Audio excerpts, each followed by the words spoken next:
Fitnatul Wahabiyah. Ini kitab yang ditakuti oleh mereka, yang dikarang oleh Al-Alim Al-Alamah Syekh Ahmad bin Zaini bin Ahmad Dahlan Al-Makki, Mufti Mekah, pengarang kitab ini. Inilah yang menjadi guru ulamanya yang di Indonesia. Murid-murid beliau diantaranya pertama adalah Syekh Khalil Al-Bangkalani dari Madura, murid beliau. Yang kedua adalah Syekh Ahmad Khatib Al-Minangkabawi dari Minangkabau, Sumatera Barat, murid dari Syekh Ahmad bin Zaini bin Ahmad Dahlan. Yang ketiga adalah Syekh Nawawi Al-Bantani dari Banten. Dan banyak murid-murid yang lain, murid-murid beliau yang jadi ulama di Indonesia. Nah, beliau dalam kitab ini disebutkan, Bapak Ibu sekalian, beliau hidup di abad ke-13 Hijriah, menyaksikan langsung.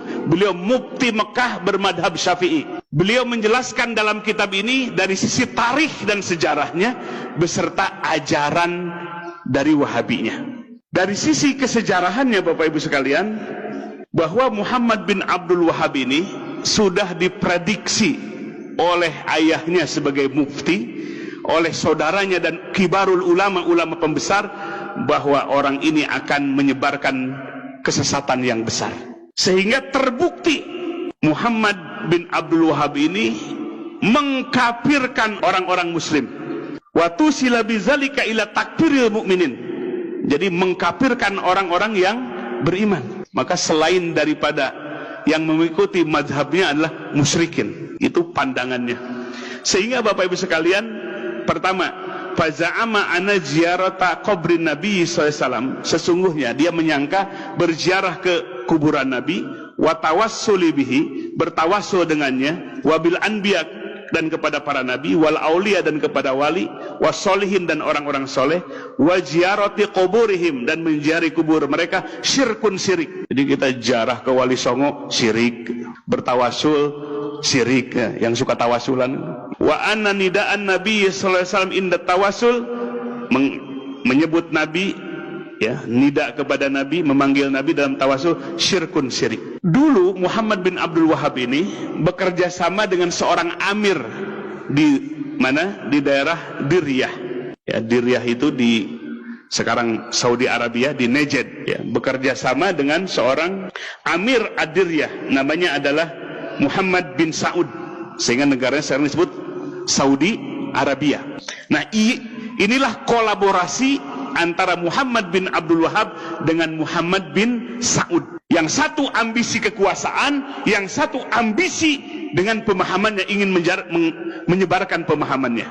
Sehingga di dalam sejarah, ke dalam kitab Fitnatul Wahabiyah ini, jumlahnya tidak terhitung yang dibunuh oleh pemahaman ini, dengan jumlah yang sangat banyak, karena memadukan kolaborasi antara penguasa dengan orang yang menyebarkan madhab Wahabi ini.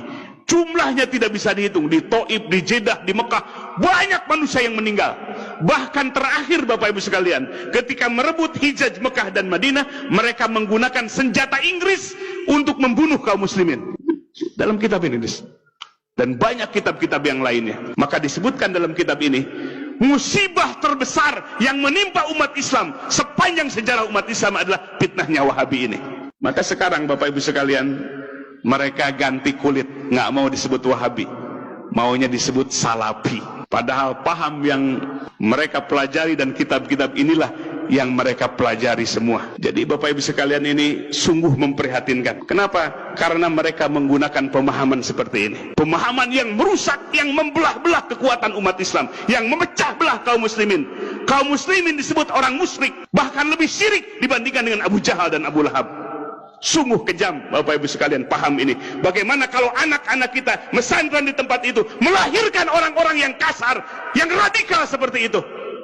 Maka oleh sebab itu, kita jangan kecolongan. Kita bukan memecah belah umat, tapi mereka yang memecah belah umat dengan kitab-kitab yang dihadirkan dan pergerakan dakwah mereka, terutama di Indonesia setelah Presiden Soeharto lengser. Mereka berleluasa, biaya dana yang besar dari Saudi Arabia, dari Kuwait, dari Qatar, masuk ke Indonesia untuk menggerakkan, menyebarkan pemahaman ini. Maka oleh sebab itu, Bapak Ibu sekalian, kita sebagai warga ahli sunnah wal jamaah, warga Nahdiyin, punya kepedulian besar untuk melindungi umat melindungi umat dari pemahaman yang radikal seperti ini. Takfirul mukminin, mengkafirkan orang-orang yang beriman. Maka oleh sebab itu Bapak Ibu sekalian, di tempat yang mulia ini, di Yaumil Ijtima ini, bukan tidak beralasan kita mencegah mereka, sangat beralasan, karena kita lihat langsung kitab-kitabnya, bukan katanya kolak wakila, tapi langsung dari sumber-sumber ajaran mereka. Dan terbukti dari poin-poin yang tadi disebutkan,